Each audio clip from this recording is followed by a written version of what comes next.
और सत्ता में अब बात पृथ्वी से 400 किलोमीटर दूर अंतरिक्ष में आई एक हेल्थ इमरजेंसी की। एक ऐसी इमरजेंसी जो इतिहास में पहले कभी नहीं हुई। नासा हेडक्वार्टर में 7 जनवरी 2026 की रात इमरजेंसी अलार्म बजा। अंतर्राष्ट्रीय स्पेस स्टेशन से संदेश आया कि एक क्रू मेंबर की तबीयत ठीक नहीं है। जांच पड़ताल हुई तो नासा ने इसे गंभीर स्वास्थ्य समस्या माना, यानी अंतरिक्ष यात्री की तबीयत ऐसी बिगड़ी कि उनका इलाज वहां नहीं हो सकता। इसके बाद पूरे क्रू को इमरजेंसी में धरती पर वापस लाया जा रहा है। सोचिए, धरती से 400 किलोमीटर दूर, जहां ना अस्पताल ना डॉक्टर, वहां ऐसे किसी की तबीयत बिगड़ जाए तो क्या हो। आज इस पर हमने न्यूज मित्रों के लिए एक खास कुंजी तैयार की है। दरअसल क्रू 11 मिशन के तहत 4 अंतरिक्ष यात्री अगस्त 2025 से स्पेस स्टेशन में हैं। इनमें अमेरिका की जेना कार्डमन और माइक फिंके शामिल हैं। इसके अलावा जापान के कीमिया यूई और रूस के ओलेग प्लेटनोव भी हैं। नासा के मुताबिक इन्हीं चारों में से किसी एक की तबीयत खराब है।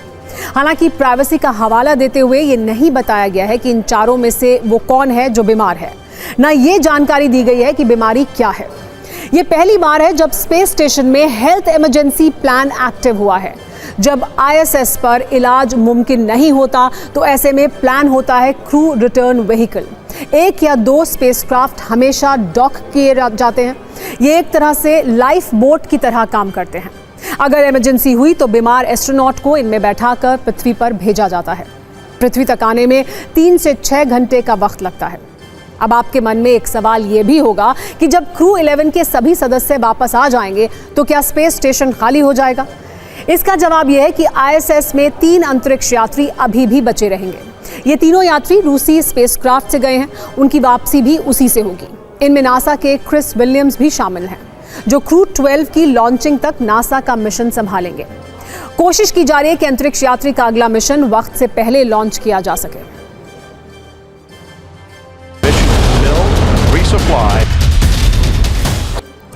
अंतरिक्ष वो जगह जहां इंसान की पहुंच मुश्किल है, जहां गुरुत्वाकर्षण नहीं है। अगर कुछ गड़बड़ हो जाए तो डॉक्टर बुलाने का विकल्प भी नहीं है। ऐसे में अंतरिक्ष यात्रियों का इलाज कैसे होता है ये भी जान लीजिए। दरअसल अंतरिक्ष स्टेशन पर एक मिनी हॉस्पिटल जैसा सेटअप है, जिसे हेल्थ मेंटेनेंस सिस्टम कहते हैं। यहाँ कोई डॉक्टर तो नहीं होता, लेकिन अंतरिक्ष यात्रियों को मेडिकल ट्रेनिंग दी जाती है। 1 या 2 यात्रियों को विशेष मेडिकल ट्रेनिंग देकर क्रू मेडिकल ऑफिसर बनाया जाता है। एक मेडिकल किट होती है जिसमें पोर्टेबल अल्ट्रासाउंड, ECG मशीन जैसे उपकरण होते हैं। CPR उपकरण और ग्लूकोमीटर भी होता है। अगर किसी को दांत में दर्द हुआ तो उसे निकालने का स्पेशल किट भी होता है। मेडिकल किट में करीब 200 तरह की अलग अलग दवाएं होती हैं, जिसमें कई तरह की दर्द निवारक दवाएं होती हैं। अलग अलग तरह के इन्फेक्शन से जुड़े एंटीबायोटिक्स होते हैं। यहाँ तक कि हार्ट अटैक और कैंसर तक की दवाएं भी होती हैं। यानी हर सामान्य बीमारी का इलाज ISS पर हो जाता है।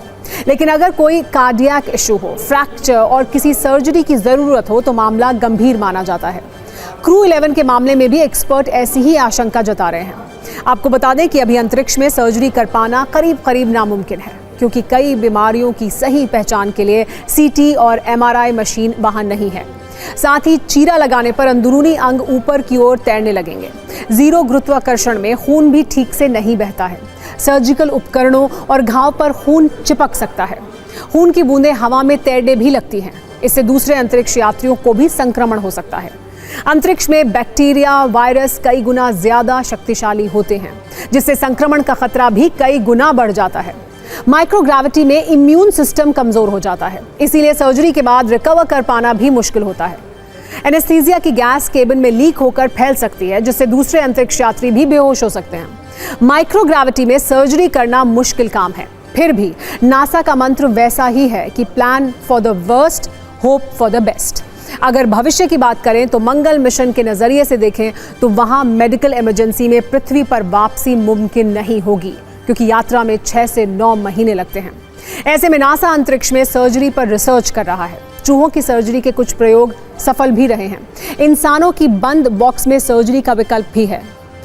MIRA सर्जिकल सिस्टम से अंतरिक्ष में सर्जरी पर काम किया जा रहा है, जो एक रोबोटिक असिस्टेड सर्जरी प्लेटफॉर्म है। हो सकता है आने वाले कुछ वर्षों में अंतरिक्ष में गंभीर सर्जरी भी होने लगे। फिर इस तरह की हेल्थ इमरजेंसी वाली समस्या भी खत्म हो जाएगी।